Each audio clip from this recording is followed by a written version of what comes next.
SRM Institute of Hotel Management வேலை வாய்ப்பை வழங்கும் 3 ஆண்டு பட்டப்படிப்பு மற்றும் diploma courses. Admissions open now. அழையுங்கள் 9840609671. கள்ளச்சாராய மரணத்திற்கு அரசு இழப்பீடு வழங்கக்கூடாது என சட்டமன்ற உறுப்பினர் ஜவாஹிருல்லா வலியுறுத்தியிருக்கிறார். தலைமைச் செயலகத்தில் செய்தியாளர்களை சந்தித்த அவர், கள்ளச்சாராய மரணத்திற்கான இழப்பீட்டை அதற்கு பொறுப்பான மாவட்ட ஆட்சியர், காவல் கண்காணிப்பாளர், மதுவிலக்கு அதிகாரிகள் மற்றும் கள்ளச்சாராயத்தை விற்றவர்களிடமிருந்து வசூலிக்க வேண்டும் என கேட்டுக்கொண்டார்.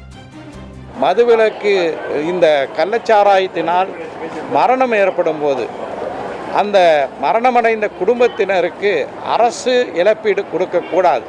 அதற்கு பதிலாக இதற்கு பொறுப்பாக இருக்கக்கூடிய மாவட்ட ஆட்சியர், மாவட்ட காவல் கண்காணிப்பாளர், மதுவிலக்கு அமலாக்கத்துறை அதிகாரிகள் அவர்களிடமிருந்தும் அதே போல் இந்த யார் கள்ளச்சாராயத்தை விற்றாரோ அவரிடமிருந்தும் இந்த இழப்பீட்டை வசூலிக்க வேண்டும் என்ற ஒரு திருத்தத்தை கொண்டு வர வேண்டும் என்ற ஒரு முன்வடிவை திருத்தத்தை நான் முன்மொழிந்தேன்.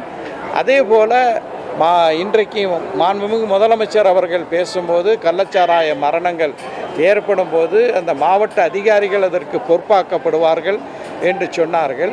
அதை சட்டப்பூர்வமாக கொண்டு வர வேண்டும் என்ற ஒரு சட்ட திருத்தத்தையும் நான் முன்மொழிந்திருக்கின்றேன். இதற்கு பதிலளித்து பேசிய மதுவிலக்கு அமலாக்கத்துறை அமைச்சர், அதே போல் வீட்டு வசதித்துறை அமைச்சர் அவர்கள் இவற்றையெல்லாம் கவனத்தில் எடுத்துக்கொண்டு எதிர்காலத்தில் இது சரி செய்யப்படும் என்ற ஒரு செய்தியை சொல்லியிருக்கிறார்.